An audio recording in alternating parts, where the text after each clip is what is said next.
How to play shogi. An explosive tutorial.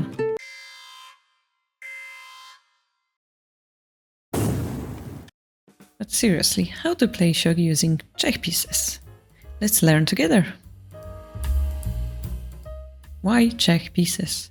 If we consider the traditional shogi piece, it will have two kanji, both of which will have its name. Like in this case, it's King General. But we can simplify the kanji to one of them, the top one, in this case King. We can also substitute the kanji as a whole and put the international piece. But still we will be missing one more information which Czech pieces would give us, which is not only give the name of the piece, but also its movement. This is why I would recommend those pieces for the beginner. The reason why you would use the kanji instead of international symbol is that many shogi materials use kanji, all the serious tournaments use kanji, so it's much better if you start by using those. And in this tutorial I will teach you the easiest way to remember the kanji. So how do we start? What are the shogi tools that we need? We need a 9x9 board and two piece stands that we put on the right side of each player. We also need 40 pieces of 8 different types. We will need an opponent or an online opponent to play against. As you probably know from chess, there black and white are used to make a distinction between the pieces of your own and your opponent's. In shogi, both pieces will have the same color and the only distinction will be the direction in which piece is facing.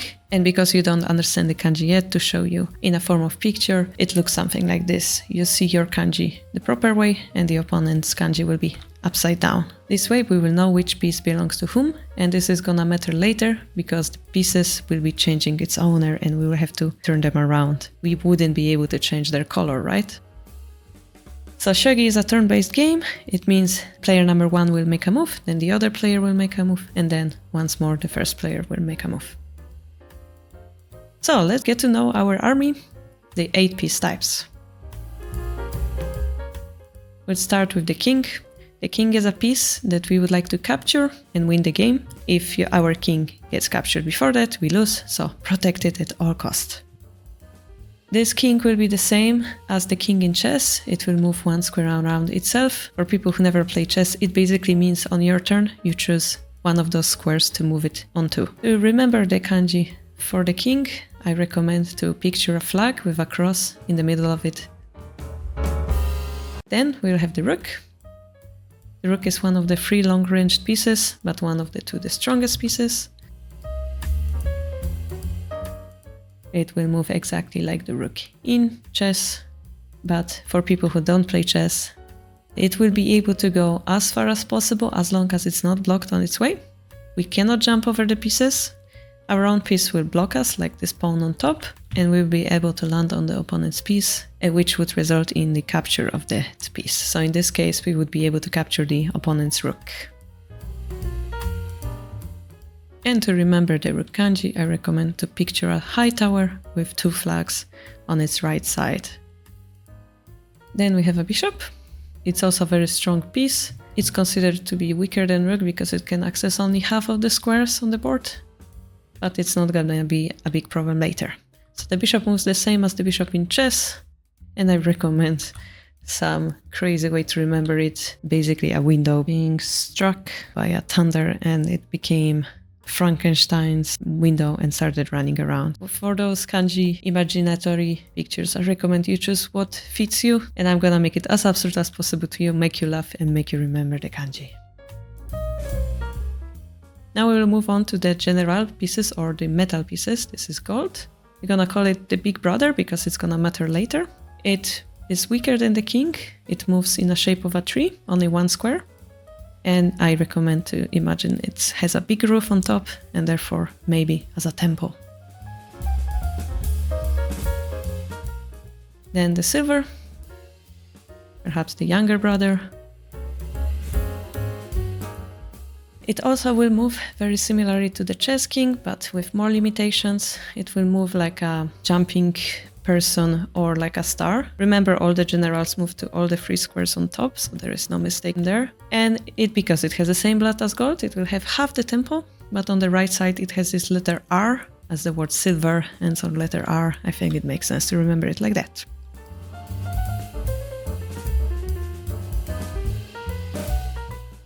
knight, I call it a drunk piece because it's the only piece that can jump above the others. As long as its landing square is open, it can land there. And unlike the chess knight, it can only move forward, only on those 2 squares. And I recommend to remember it as a real knight holding a shield and a sword, again with 2 crosses on the shield.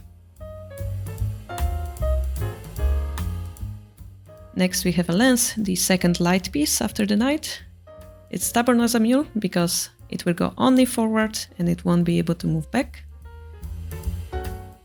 So it's like a very, very weak rook. And I recommend to, since it goes forward, to imagine it as an arrow going forward.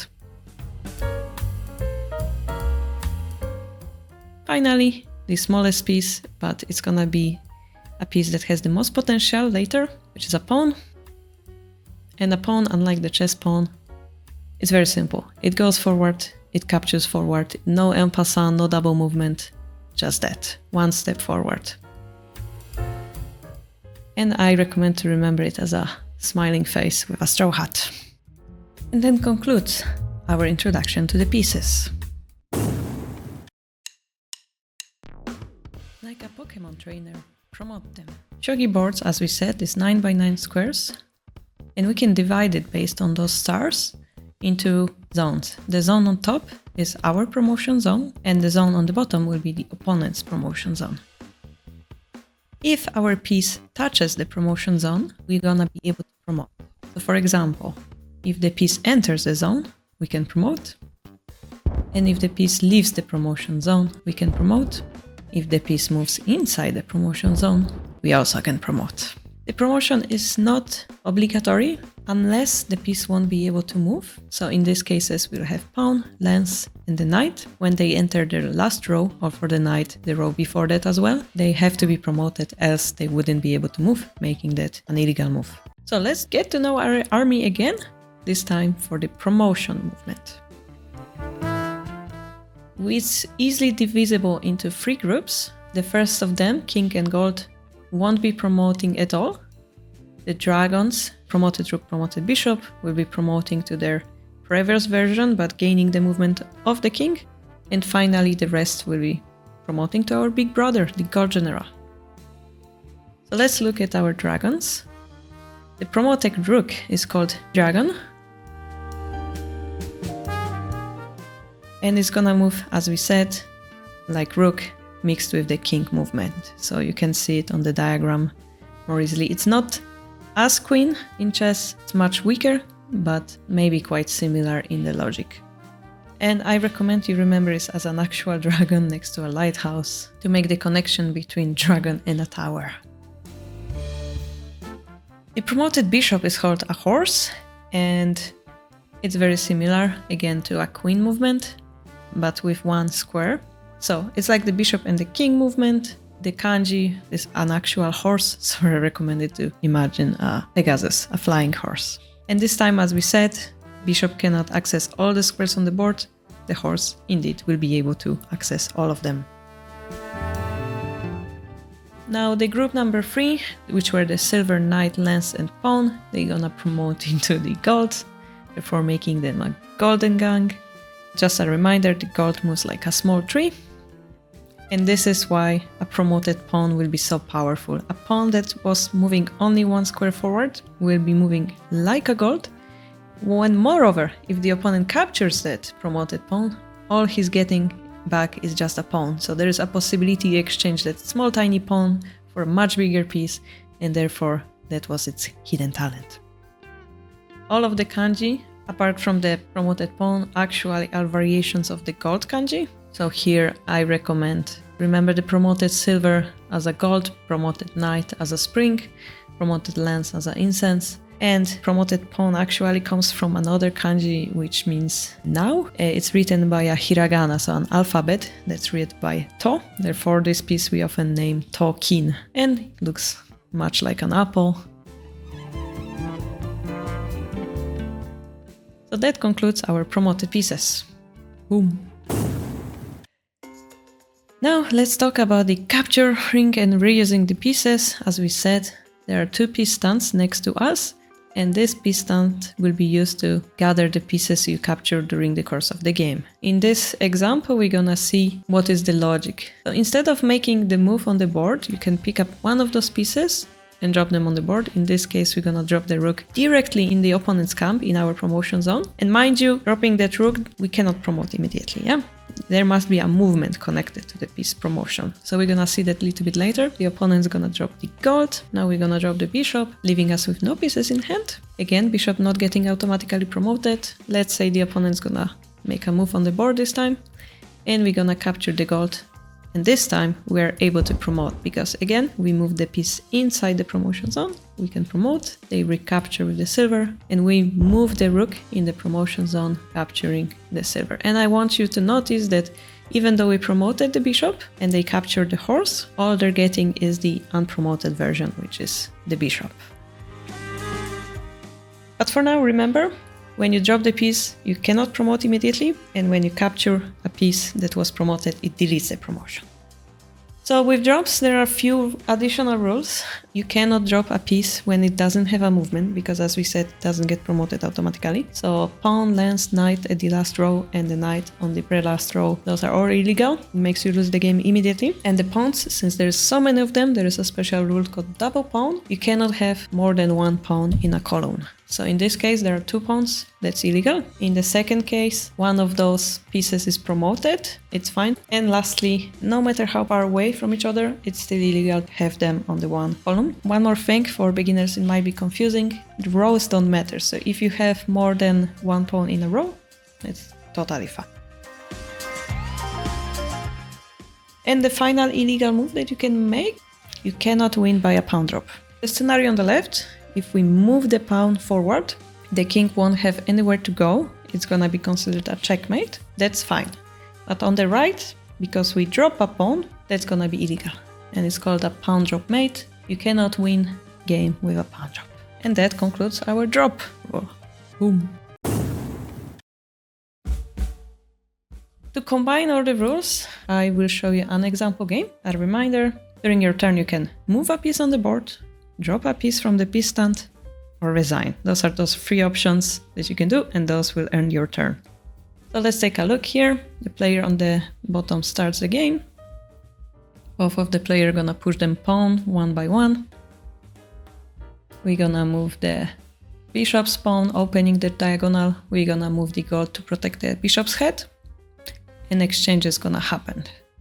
Both players are gaining the pawns in the hand. And we take the side pawn, which is called side pawn opening. And here the opponent's gonna make a little bit of mistake, which is gonna make it easier for us. We're gonna exchange the bishops, promoting it. Again, capturing the bishop means the opponent gets a normal bishop. We're gonna promote the rook, capturing the gold. And as the opponent escapes the silver, we deliver a checkmate using the gold that we just gained into hand. It's a game over. I hope you could have followed it. I recommend you watch it twice if you didn't. This was an example of a simple game from the beginning to the end. And we survived. There are some other rules. A position that 4 times repeated, including the pieces in hand, is considered a draw. But there is exception. If all the attacking moves are checks, it is a loss for attacking side. So something called infinite check in chess is considered illegal for the attacking side. You cannot chase the king forever, basically.